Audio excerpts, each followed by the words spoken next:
At nagbabalik mga kasambahay ang Doctors on TV. Still talking about leptospirosis with us, infectious disease specialist from the Los Santos Medical Center, Dr. Remedios Coronel.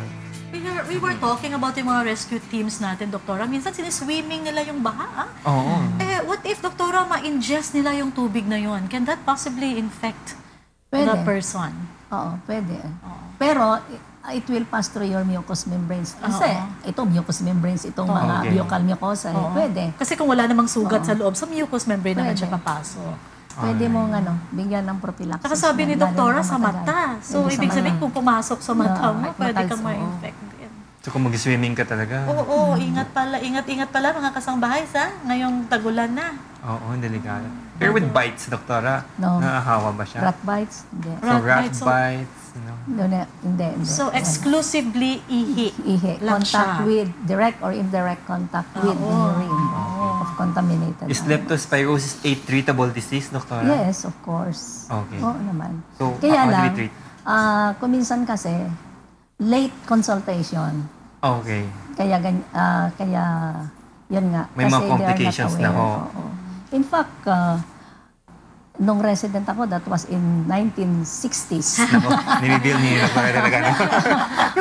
Leptospirosis was not, we were not aware of this disease.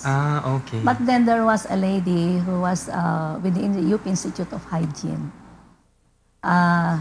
Pumupunta sa hospital, nagkukuha ng mga dugo. Bakit yan? Anong kinukuha mo? Sabi niya, Doktora, gusto ko lang makita ang ng leptospirosis dito sa Pilipinas kasi mukhang mayroon na. Okay. So lahat ng pasyente na mayroong lagnat, kinukunan ng dugo, and then we have one 16-year-old boy who was a garbage collector na mataas ang lagnat, madilaw, na we thought he was suffering from acute fulminant viral hepatitis. And maganda naman, bago namatay, nakunan ng dugo. Namatay siya. And it turned out to be Leptospira. And pinangalanan Leptospira manilae. That's the family name of the boy? Hindi. Yung spirochete na yun.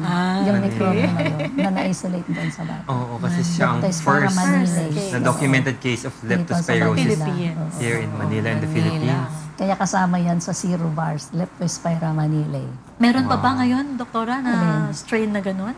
Siguro mayroon pa. Pero kasi ngayon, wala na ngayon mga kumukuha ng mga blood for culture kasi mahirap i-culture. Ang ginagawa na lang ngayon yung microagglutination test. Okay, so that's much easier, much cheaper also. Antibody testing lang. Faster results pa.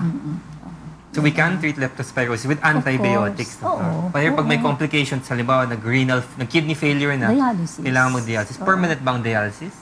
Reversible naman. Once the patient ay umiihi na, tapos yung kreya niya pababa na, okay na. Okay, so it recovers. Oo naman. Baka may mag-permanent damage sa kidneys, nakakatakot naman. Mas delikado. Pati yung hepatitis, yung paninilaw, na-reverse din po. Yung mga hemorrhages lang talaga ang problema.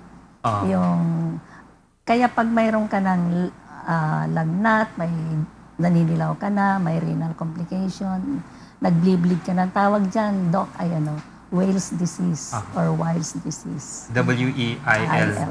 Apostrophe S. Apostrophe S. Wales or Weil's disease. So, Doktora, i-recap lang natin, Doktora, no? So, kung may nararamdaman na sila na parang sobrang sakit ng muscles, hindi lang kasukasuhan muscles. Hawakan mo lang na ganyan. Masakit. At nagkaroon ka ng exposure sa tubig baha, magpakonsulta na dapat. That's right. Pag namumula yung mata.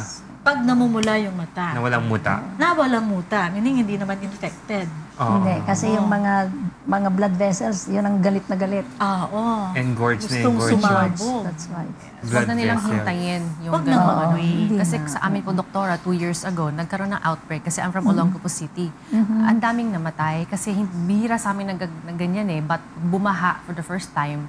no, sa Olongapo na mataas talaga. So, pero pong warehouse, abandoned warehouse. So, it is maraming infested dayado. by rats. Yes, so nagkaubusan po, doktora, ng sa mga dialysis for dialysis. Talaga? Umabot sila sa ganun? Umabot sa ganun. So, yung dating pasyente na nagda-dialysis, Mas malala. naubusan sila. Dahil yung ang daming bagong cases. Oo. Nag-renal failure silang Yung lahat. maraming din, they're not aware, kaya nandito tayo, pinag-uusapan natin, they weren't aware, so, too late. It's probably 24 hours dialysis yun. Awareness is very important. So maraming salamat, Doktora. I'm sure maraming natutunan ng mga kasambahay natin na nanonood this morning. Tor, any final words sa audience po natin? Basta mayroon kang exposure sa tubig, lalo na yung mga sa panahon ng baha, o kaya nagpunta ka na sa Cagayan de Oro, nagkayaking ka, rafting, at nahulog ka doon sa tubig na yon.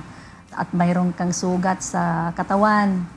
Tapos lalagnatin ka na, masakit ang katawan mo, medyo namumulang mata mo.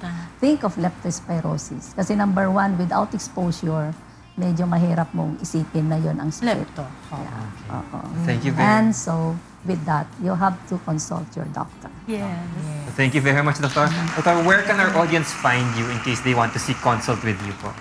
Well, I am connected with De Los Santos Medical Center. Pwede pa ba ibang doon? UST Hospital.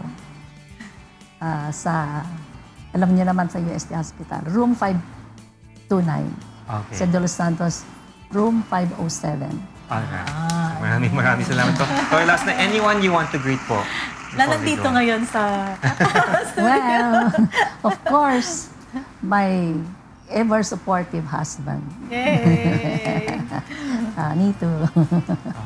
So, thank you again, Dr. Coronel. We've learned a lot from De Los Santos Medical Center and UST. Ayan. Thank you po, doktora.